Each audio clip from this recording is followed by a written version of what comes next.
اولنی سوال هغه دا دی چې یو زنانه کله بیماری ماهواري راغلي د حیض بیماری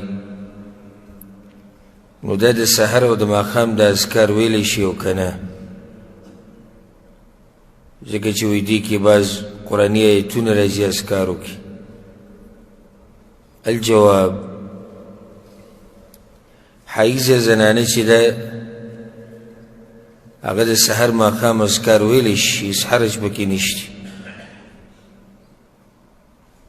وجه دا ده چې پیغمبر صلی الله علیه وسلم تیزي ورکړې ده په دې باندې چې هر حال کې الله یادوئ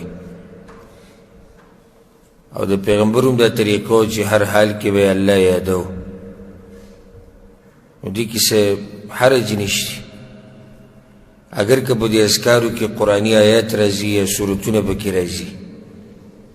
او د سحر په اذکارو کې سورت اخلاص سورت الفلق سورت الناس دي او آیت الکرسی ماښام اذکار کې هم بیا دغه شان دي نو ویلی شي یو خو دې دلاسه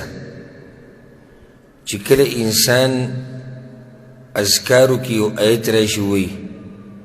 نو په دې نیت وایي چې دا اذکار دي په دې نیت وایي چې دا څه دي دا اذکار دي بیا ویلی شي او راجحه خبره دا ده دی باندې مخکې ما خبره کړې مو او ما نه کې تپوس هم شی